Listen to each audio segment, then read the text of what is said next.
All right, let's talk about IT. For most of us, when we hear IT, we think of the help desk, right? The folks who fix our laptops or reset our passwords. Well, today, we're going to completely reframe that. We're going to look at information technology not as a support function, but as the strategic engine at the very core of a modern business, the machine that runs it, grows it, and completely transforms it for the future. So to kick things off, let's just soak in this idea for a second. This quote captures a massive, seismic shift in the business world.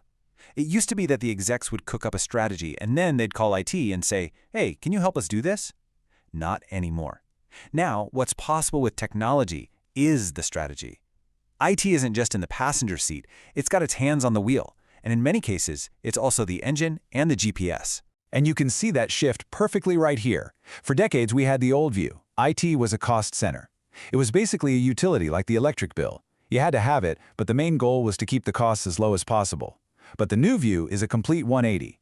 IT is now a strategic partner, a co-creator of value that actually helps generate revenue, gives you a leg up on the competition, and even dreams up entirely new ways of doing business. This shift is what this is all about. Okay, so that's the big idea, but how does IT actually pull this off? Well, let's break it down into 3 core jobs. The first, and maybe the most fundamental, is all about just running the business. This is where IT builds that stable, efficient, and super consistent operational backbone that the whole company depends on, day in and day out. And the cornerstone of that backbone is usually a system called an ERP, which stands for Enterprise Resource Planning. Now, what the heck is an ERP? The best way to think about it is like the company's central nervous system. It connects all the critical parts, finance, HR, manufacturing, the whole shebang, into one single system. The whole point is to create a single source of truth so that everybody, no matter where they are, is working off the exact same playbook. No more arguing over whose spreadsheet is right.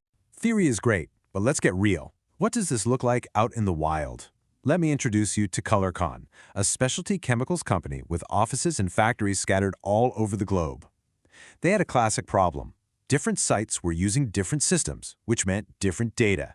It was, organized chaos. So to fix this mess, ColorCon put everything onto one single global ERP system. And the results? They were absolutely staggering. They boosted their annual inventory turns, which is a huge deal for efficiency, by a whopping 40%. They started closing their financial books 50% faster. This is the power of that IT backbone in action. It's not just about tech. It's about real, measurable business results. But, and this is a really big but, this did not happen overnight. You don't just flip a switch. This took a ton of hard, grinding work. They had to get everyone from Brazil to Singapore to agree on the same way of doing things. They had to painstakingly clean up decades of messy data from old systems. And they had to hunt down and kill all the ghost systems. Those sneaky little spreadsheets and databases that every department builds for itself. It just goes to show, this stuff is as much about management as it is about technology. All right, so that's function number 1, running the business like a well-oiled machine. But what about making that machine bigger? How does IT help a company actually grow? That brings us to the second core job, extending the business outward to connect with customers and partners. A huge piece of this puzzle is something called supply chain management, or SCM. Now, when you hear supply chain, you're probably picturing trucks, boxes, and warehouses, right? But that's the old way of thinking. A modern SCM system is really all about managing information and relationships. It's the digital glue that lets a whole network of different companies work together as if they were one single entity. Let me tell you a great little story about PC Connection. They were growing super fast, which is a good problem to have, but their old systems just couldn't handle it. Their buyers were literally buried in paperwork, doing tons of manual data entry. So what they do? They used IT to build a new system that connected them directly with their partners. And the result? Incredible. 90% of that boring manual work, poof, gone, automated. It freed up their people to do smarter work and made the whole operation way faster. And the financial impact of connecting your supply chain like this? It can be absolutely enormous. Take CPS Energy. They did something that sounds so simple. They gave smartphones to their workers out in the field. This little change connected them directly to the supply chain back at headquarters.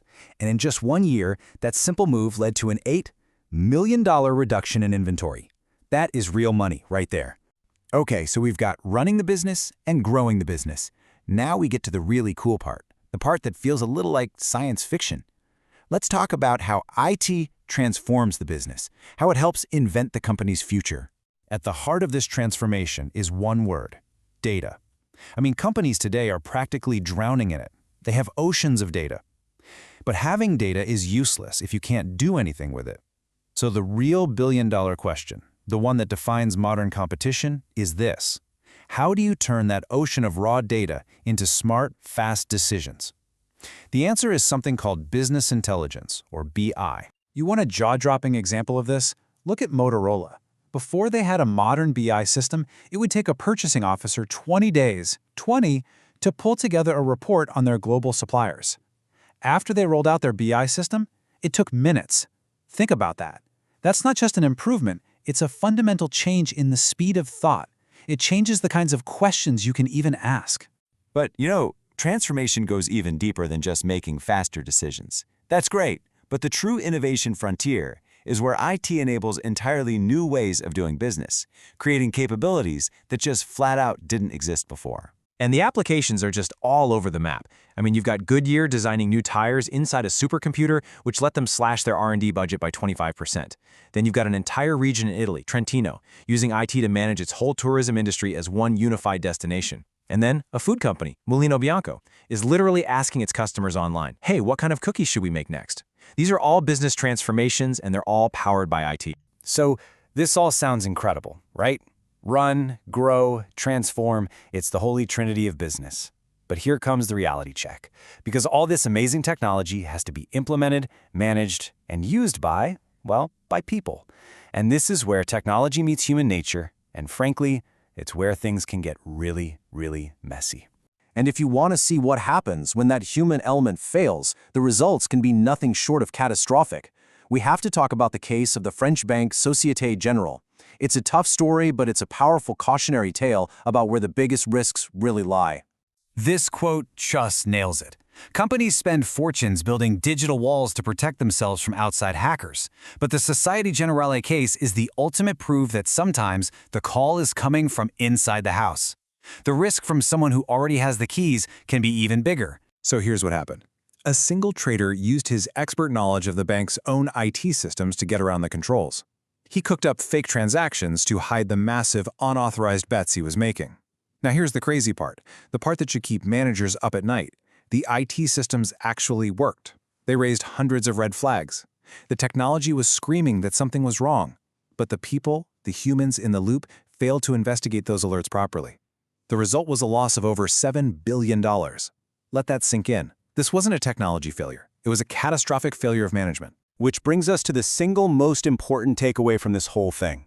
If you remember one thing, make it this. In the 21st century, managing technology is managing the business. They're not two different jobs anymore. They are one and the same. You cannot have a business strategy without a technology strategy. Period. So, I'll leave you with this final question to chew on. If it's true that every company today, whether you're making cupcakes or building spaceships, is fundamentally a technology company, then what business are you really in? And how is technology shaping your next big move?